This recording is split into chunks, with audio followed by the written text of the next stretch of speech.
Hello, world. Welcome to the Intern Perspectives webinar series. I am Dr. Deborah Thomson, and I am interviewing the social media intern for the third class of One Health Lessons interns. Welcome, Hristina Crenn. How are you? I'm doing well, thank you. Thank you for this invitation, and greetings from Istanbul to all the people in the world. And greetings from the United States to everybody in the world. I thought that it would be only fair to interview you since you've been interviewing so many other people this year. And I wanted to first hear what your background is. Could you introduce yourself, please? Indeed. Well, as you said, my name is Hristina Crenn. I'm 24 years old. I am originally from Macedonia, now North Macedonia, and I am currently living and studying in Istanbul, Turkey. I live in Istanbul already for 3 years and a half. I start like this year, my 4th year. And I'm also studying a Bachelor of French Law at Sorbonne University in Paris. You said French law at the Sorbonne? Okay, very good. And so did you start with the Sorbonne and then you went to Turkey, or were you in Turkey and then added, how did that work? Well, to be honest, before starting my undergraduate degree, I was always passionate about archaeology, and I wanted to be an archaeologist. Then I wanted to be a cardiologist, and I was confused. I didn't know what to do. So I did as everybody did. I registered at the law school, and I started at first studying at Sorbonne. I was fascinated by the French legal methodology, but I didn't appreciate the French the French educational system, not the legal one, the French educational system, mainly because I think that there are not sufficient projects regarding university exchange and programs in English, I mean, mainly, etc., etc. So I started definitely learning at Sorbonne at first, and then I said, you know, like, I really would like to study art history, and then I had a course named legal history, and the professor was at the same time a historian but also a legal historian, and he motivated me to start another bachelor degree. And I don't know how I ended up in Istanbul. I don't know, but it was really spontaneous. And since then, when I came here, I started to learn Turkish because it was mandatory and it's a great language to learn. Then the next year I started with Arabic, and this year I started with Persian and Hebrew. And I must say that each time when I start to learn a new Semitic language or an Asian language, I feel like I'm in the first grade, like I'm starting all over again, because each time there is a new alphabet and you need to learn how to write and read. So it's fascinating. That's wonderful. And out of all of the languages, which is the hardest for you so far? Definitely Arabic, because the pronunciation, it is even harder than French. Therefore, I'm struggling regarding Arabic. Yes. Interesting. And a lot of what you said reminds me of how I have been, and it seems like both you and I share the power of curiosity and the opportunity. Whenever we see an opportunity, we say yes to that opportunity, regardless of how much bandwidth we have. So I believe that when we first met and I was considering you for the internship and we were doing the interview, you were saying, oh, I'm doing this internship and that internship and I'm doing 3 different degrees. And I'm like, okay, so she sounds like she's on the same trajectory as what I've been on. And I think that's a really nice way to get into One Health, because ultimately you have an appreciation for so many different sectors and disciplines, and you have that history behind you to just get you to be able to speak with other people of various disciplines. So I thought that was incredible. I'm curious, do you remember much from the interview with One Health Lessons internship? I remember at first that I completely mixed up the time zones. It was I'm usually a very punctual person, and I said, oh my goodness, at that moment I missed the first part of the interview, so how it is going to be like. So I was a little bit scared, I must say. it was the first time that I was interviewed by a native English speaker, which is you. And generally, I worked with people whose English was a second language or a third language. So I said to myself, will I make English grammar mistakes? Will I forget my words, etc., etc.? That was my first my first feeling of fear. But after that, when you started to speak and ask me other questions, I felt like I started to gain my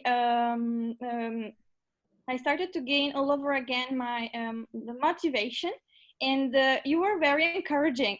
So basically, even though I was late at the interview, you still kept motivating me during the interview. And the best part of all of that, it was, to hear about your academic background. You're a musician, you're a veterinarian, and you like traveling, and you speak French. And I think that we're sharing many, many things in common. Like, for instance, I love Latin American music and Mexican music. It's fascinating. And I love speaking in Spanish too. I think that the best question that you asked me was like, what motivated you to apply for this internship? And I just said, I just needed to learn something new out of my comfort zone, something that I didn't do until now. And here I am. I definitely needed to grow and to perhaps improve my English. And thanks to you, I think I improved a little bit my writing skills, and especially I learned some tips and advice and pieces of advice regarding rhetorics, like avoiding the etc., etc. Yes, the rhetoric, exactly. Yes, that is a big thing, right? For a lot of people, because it's what we rely on for pausing. Instead of saying have silence, then you tend to fill it in with and like, and and certainly Toastmasters has helped with that as well. Yes. Now, a big part of the internship is also leadership. And I wanted to see what your personal perspective is on, say, from day one with the internship and your comfort level or skill set now. Growing pains are hard. We all know that. Do you want to share a story or have anything that you think would benefit others to hear? Regarding the internship mainly, or also some personal stuff? Yeah, internship. During the internship, was there any challenge that came about that you were not expecting? And then did you from that experience? Or I don't want to put words in your mouth. Sure. Well, I must say that at the beginning of the year, on March 30, my grandfather passed away unexpectedly. And I felt like I couldn't attend his funeral in Macedonia, so I remained in Istanbul. I couldn't travel because of COVID-19. And since then on, I said, what I need to do to make my grandpa happy, because he had he had hope for me and dreams. And I said, I should make him happy spiritually, even though he's not here physically, because like this will be an award for him regarding all the efforts that he has done for raising me up and for giving me and for putting me on the right path of life. So I said I should do something positive. And since then on, I promised myself that I should work every day a little bit hard and just be a better person, be a better version of myself. And it was the moment when I started to do different internships. Then by the end of the year, to suddenly spontaneously find a call for internship that was published on the Facebook page of Miriam Avila, because Miriam Avila was my contact on LinkedIn, because I contacted her for translating the COVID-19 lessons in Macedonian. And that's how I knew about One Health. And Wow. Okay, let me interrupt you for a moment. I'm sorry about this, but just so that the viewers understand, Miriam was an intern from the previous class, and she's originally from Mexico and now is living in the United States for her Master's of Public Health program, and she was helping as a language expansion intern / North and South American and Central American promotions intern. So she found you, or you found her through LinkedIn, through social media, and that's how you got involved, and that's how you heard about very nice. I really knew about the call of internship before 2 hours before the deadline.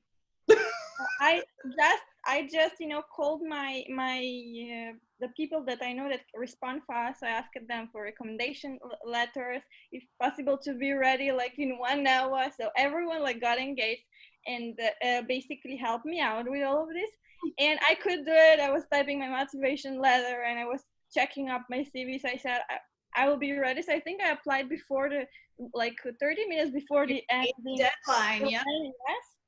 And then 2 days later, you emailed me, and I was like, I said, what is this about? I was thinking for 2 days before you emailed me. I said, what is this about One Health? We speak in my region about global health, public health, and then I read on the website the connection between animal health, human health, and environmental health, and I'm like, we studied this under the term ecology, mainly in 4th grade in my school curriculum. When you were a kid? Yes, when I was a kid. Yes, we studied it as in the subject called ecology. Okay.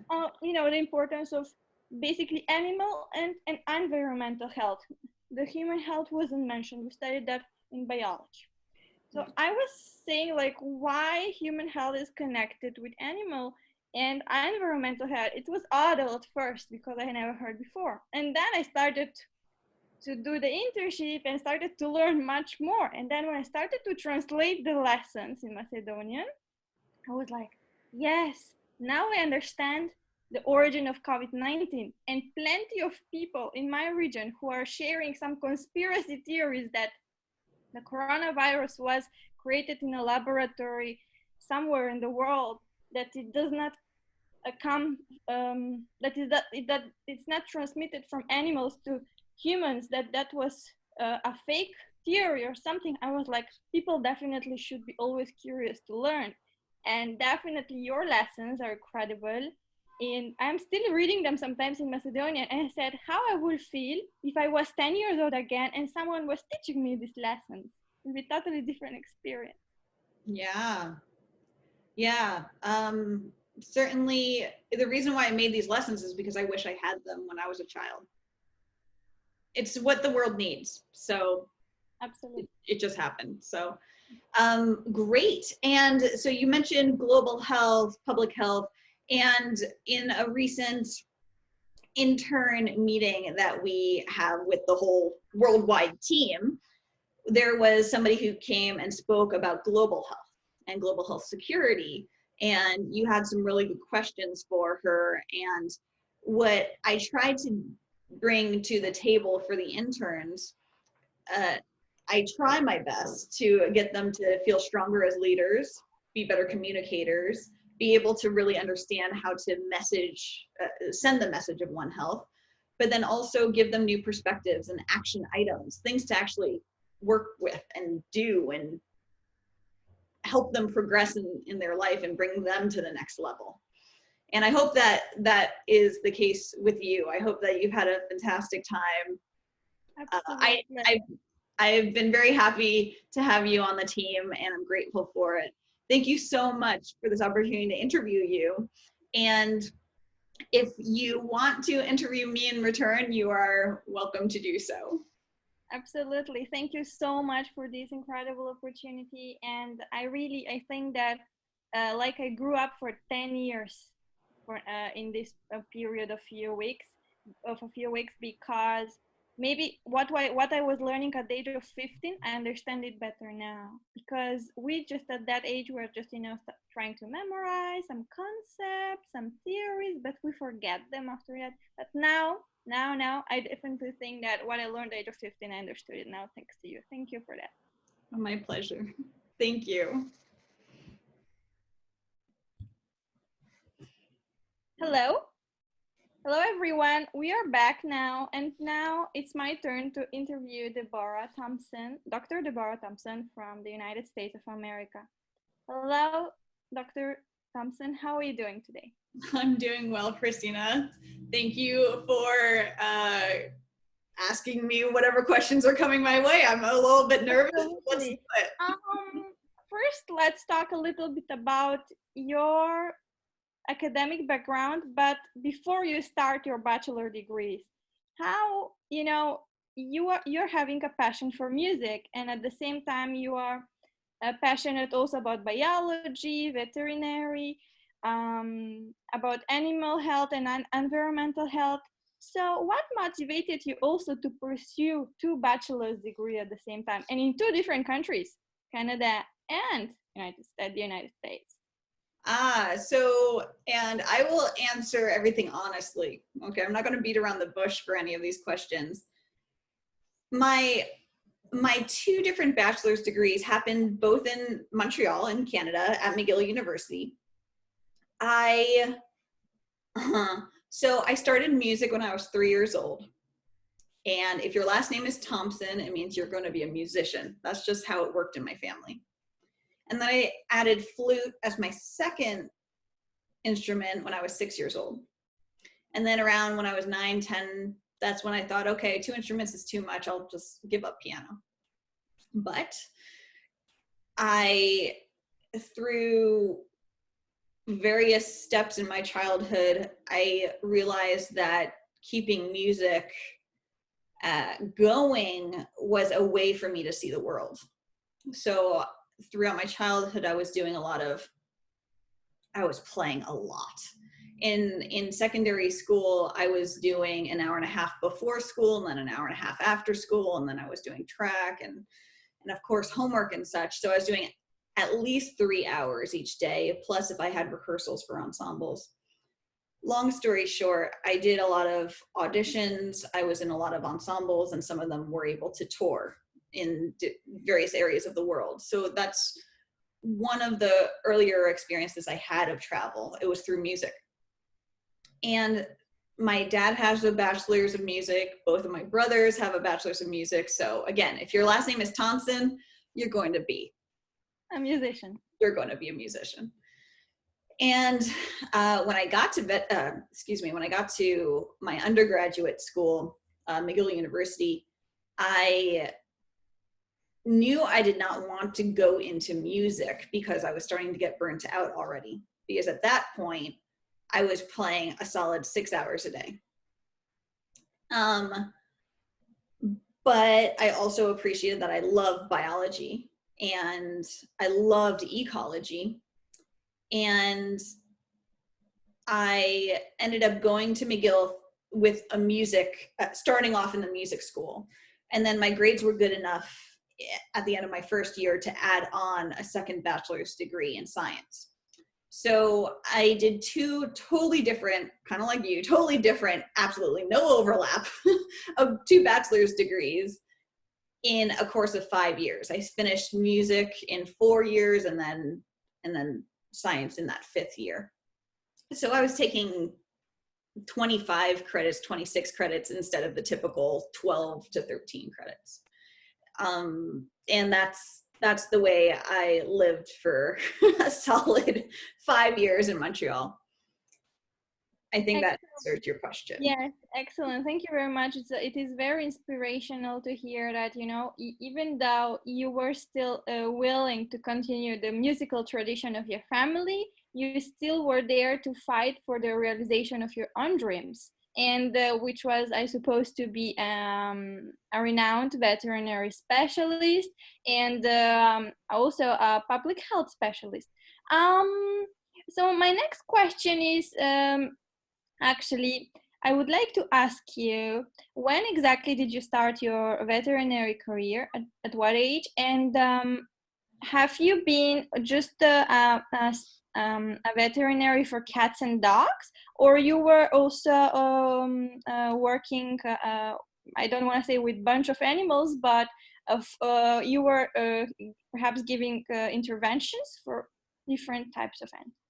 Right. So I can't remember how old I was. I'd have to do a quick calculation of how old I was when I joined vet school, when I went to vet school, but I was older than the typical first year vet student because I didn't get in the first year. Even though I had good grades, I did 2 totally different simultaneous bachelor's degrees. That wasn't enough for vet school. All right. And I am terrible at standardized tests.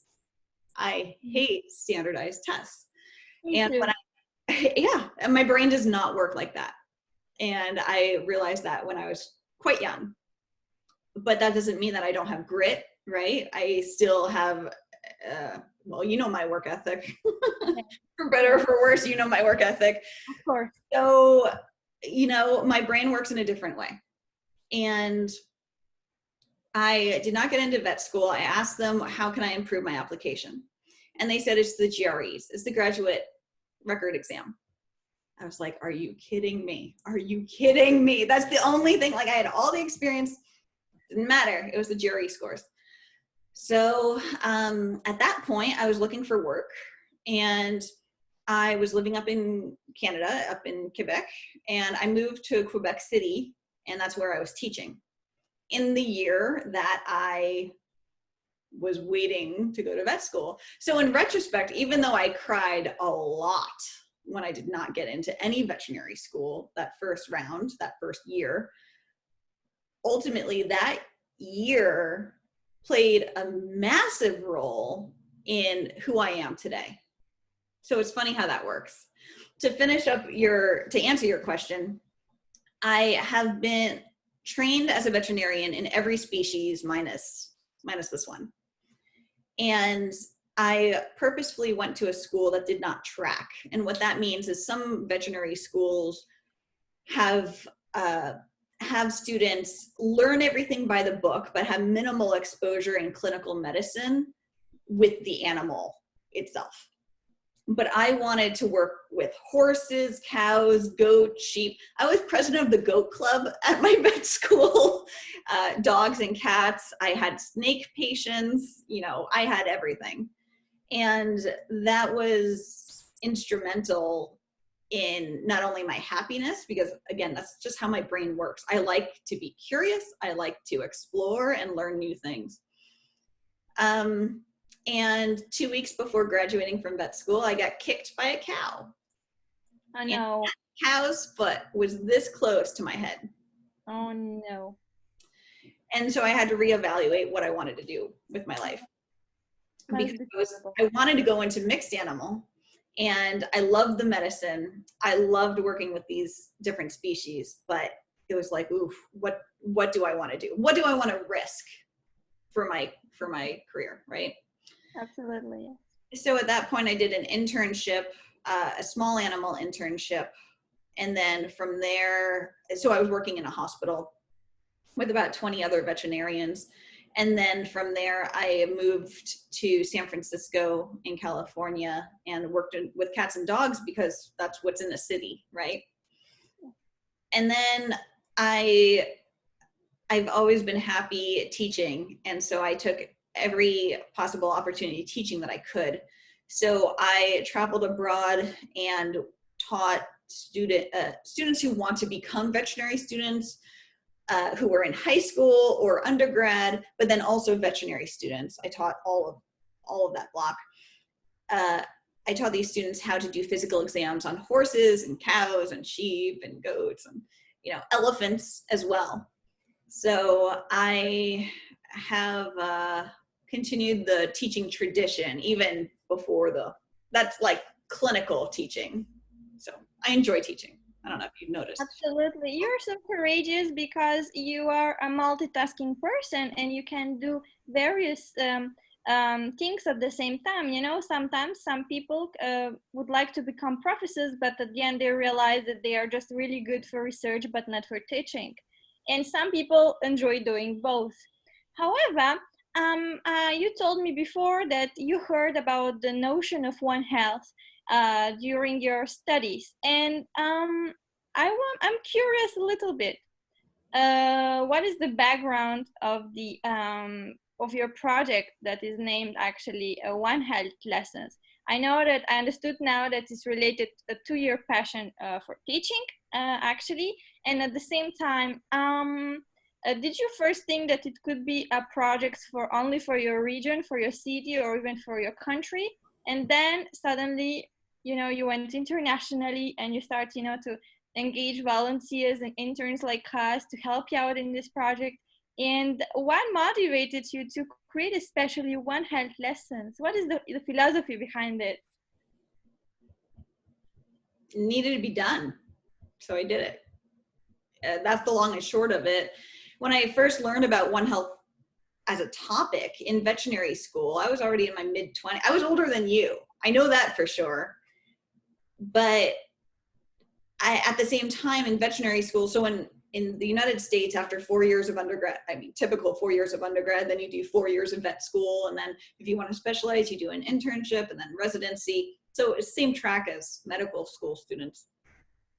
And so when I was in veterinary school doing my 4 years, 3 out of those 4 years, my best friend was a medical student, a human medical student. So we were constantly studying together. I was teaching him about veterinary medicine. He was teaching me about human medicine. And then also my father is an emergency physician. So whenever I'm home, we talk shop. We talk about comparative medicine. Oh, what did you see in the hospital today? And he tells me about, I don't know, an Addisonian crisis, which is this hormonal imbalance. I'm like, oh, I saw that last week in a dog, that type of thing. So, so the idea of One Health when it comes to comparative medicine and such, it's just born into me because of my experience. And as we mentioned earlier, I'm really passionate with ecology, and I was thinking originally of becoming an ecologist. But with One Health, I can work with ecologists. So One Health lessons, I created lessons about One Health several years ago. I started doing that several years ago because ultimately I needed to do something other than clinical medicine. And I wanted to get back into the classrooms and I wanted to make a difference for kids. And I heard that down the street at University of California at Berkeley, there's a community outreach program that brings scientists of various backgrounds from campus into underserved classrooms in the area. Now, I have no affiliation with UC Berkeley, University of California at Berkeley. They were just happened to be down the street from me. So what's interesting is that one day I was meeting with somebody from the School of Public Health at UC Berkeley because I wanted to meet with her about something. And then I saw, this is what I mean by say yes to every opportunity and follow your curiosity, because this is how this actually happened.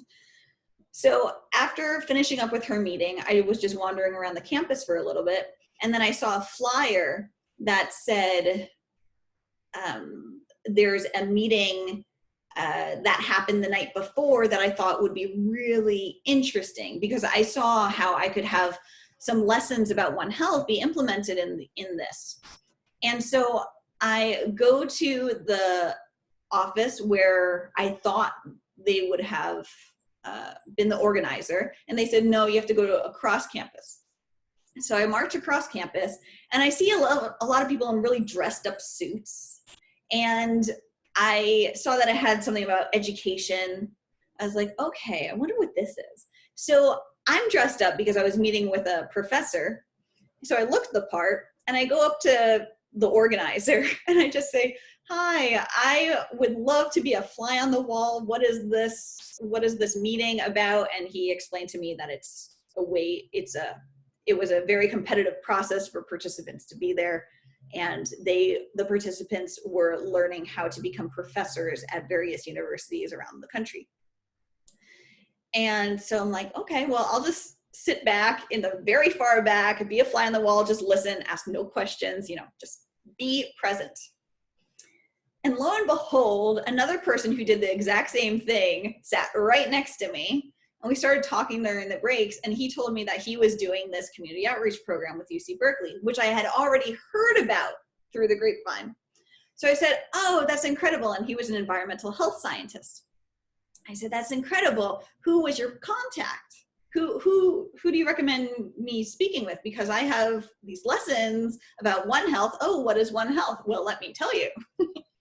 So ultimately, he gave me the name of the person. I contacted that person, arranged a meeting a week after, and I wanted to come prepared. So I brought 7 different lessons that were focused on One Health to the meeting. And when the person who was speaking with me originally said, "Oh yeah, you know, we'll explore this idea later," I said, "Well, if you want to explore it now, here's some information, here's some lessons." And he's like, "What?" So it's ultimately, when these types of things happen, it's where preparation meets opportunity, and sometimes you have to make that opportunity for yourself. You are absolutely right, because I noticed that throughout my life experience, some opportunities come at the same time, and you can't just let them go. You have to cope to manage both of them, and that happened with me the last 2 years, the very similar lesson more, the very last 2 years, and I must say that sometimes it's challenging, but you grow up and you learn how to perhaps to deal with life situations when sometimes you that helped me actually initially to say that I to me help me to not plan anything in life, just let the opportunity come and deal with it in that moment spontaneously without thinking about previous solutions, because if we make the solutions or if we envisage the solutions beforehand, everything at the end something will turn bad, like will change the scope of the imagination or about the projects you were having, for instance, etc, etc. And from that moment on, since 2 years ago, I just let everything go with the flow, like they say in English, go with the flow. I have one more question for you. Yes. Can I ask a quick question for you Sure, about absolutely. Yeah, sure. because I'm curious, what do your parents feel about you going with the flow? Well, I wasn't raised with my parents. I was raised with my grandparents, so I can perhaps say, well, my grandma is almost 60 years old, and she says to me often, she told me, oh, how it is possible you to speak many languages at the same time and at the same time listening to your lecture? Because sometimes I'm having a Zoom meeting, following some program, at the same time I have to follow a lecture at some university. So she told me how it's possible for you to have one earphone here and the another earphone of your laptop and hearing both at the same time. And I'm like, you just have to cope with that. And just, because sometimes I do recordings and I just re-listen them again if I miss some information. My grandma personally thinks that I have too many products for my age because her generation was different than mine. But she's not discouraging me. She's telling me, just go ahead, just go. Because she helped me. She told me, you helped me, or you gave me the chance to travel much more in this life than I did before. So she's very curious about the products and the decisions I'm taking. Luckily, she let me since the age of 10 to take my own proper decisions. Since that on, I take my decisions, and she told me, you will make mistakes, but you have to assume what you're doing. And that gave me the sense of responsibility, and something that unfortunately not many young people are having them today, because they're not having the sense of responsibility because someone didn't teach them, how to have that. And since that moment on, I'm like, I remember always the words of my grandma, and you have to assume what you do. And Yep. if you make a mistake, you have to say sorry. That's Yeah, assume responsibility for sure. Yeah, I asked that question because a lot of people don't understand this type of mindset. And it's fine if people don't understand it. And it's certainly something that makes a lot of people uncomfortable to be okay with change and to just be going with the flow. Yes, and sometimes it might be difficult with the family members, because my cousins will ask me, okay, what you're learning now? What is going to be your future profession? And I'm like, well, just wait and see. Yeah. Because I can't respond them because they think differently than me. That's normal. Yeah. Well, everybody has their strengths, right? Sure, And absolutely. yeah. So perhaps I have one last question for you. Yeah, go for it. Where do you see One Health lessons as a project in 5 years? Like, what would you like really to do? Like, already since May onwards, you have done so many great things, and there are more than 800 volunteers by now, right? Oh, 8. I don't know about that. I know at least 6, but 8 would be incredible. I'm not sure. Wow, wow, wow. All 6, right. 8. How's that? Yeah. And like, what are expectations for next year, and maybe what are expectations for the next 5 years as well? Yeah. Yeah. So, there were some weeks where every single day it was a different trajectory. Like we it was so on May 1st, One Health Lessons really comprised of me and my friend being the software designer who developed the website. And even though he's a software developer, he's a One Health advocate. And I know that because he actually taught One Health Lessons with me in classrooms in 2018. So I recruited him for that lesson. And after that, he's like, yeah, I'm on your team.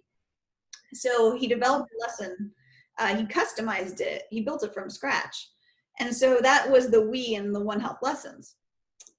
From there, my goodness, once I think it took, 2 weeks after I launched One Health Lessons, that's when I put out on social media if there's anybody out there who's interested in translating. And I was hoping for 2-3 people.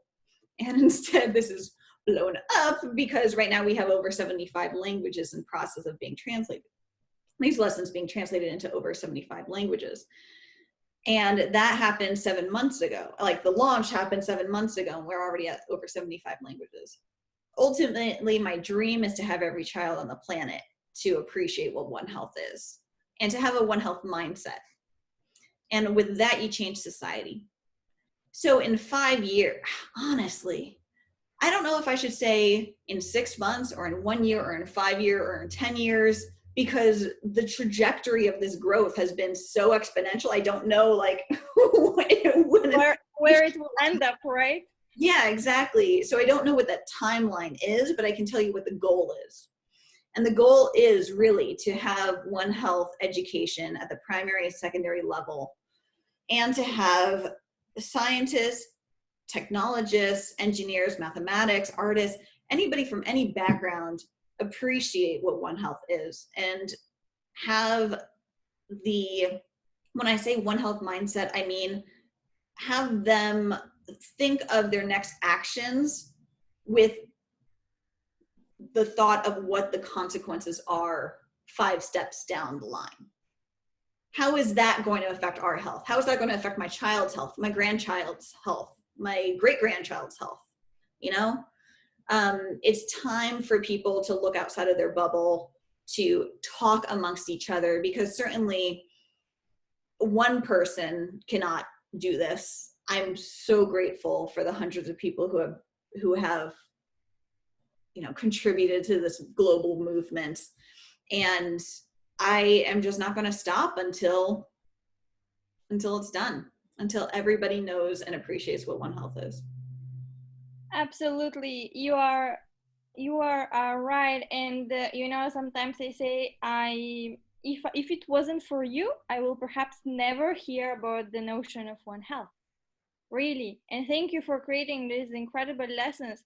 I say, even though these lessons are for the adults above 18, and even though I might feel older than 18, being 24 now, but I say, age doesn't matter. You still learn at any age. And I would like really personally to thank you for the opportunity given, and thank you for this interview as well. Yeah, of course. And I want to just raise one point for the 18+ lesson for the adults. A lot of people think, oh, this will be perfect for my Master's of Public Health students and my medical students and my veterinary students. And it's true as long as you know what you're getting. And so I just want to give 30 seconds to this to explain it. So I designed these 18+ adult lessons in a very simplistic way in order for adults to then know how to communicate the message of One Health to the next generation, to their children, to their grandchildren. to other community members who really don't have a science background. And that's the point. Some people say, oh, well, it's too simplistic for my medical students. Well, you have to simplify medicine in order to explain medicine properly. And so that's something that I want to make sure everybody's on the same page about, because ultimately the world can get very complicated, but it just takes a little bit of creativity and open-mindedness to then encourage as well. And encourage learning. Yep, absolutely. Sure. Yeah. So thank you very much for this interview. You are a fantastic interviewer. And I look forward to continuing working with you. Absolutely. Thank you very much, and happy holidays to you. You too. Thanks.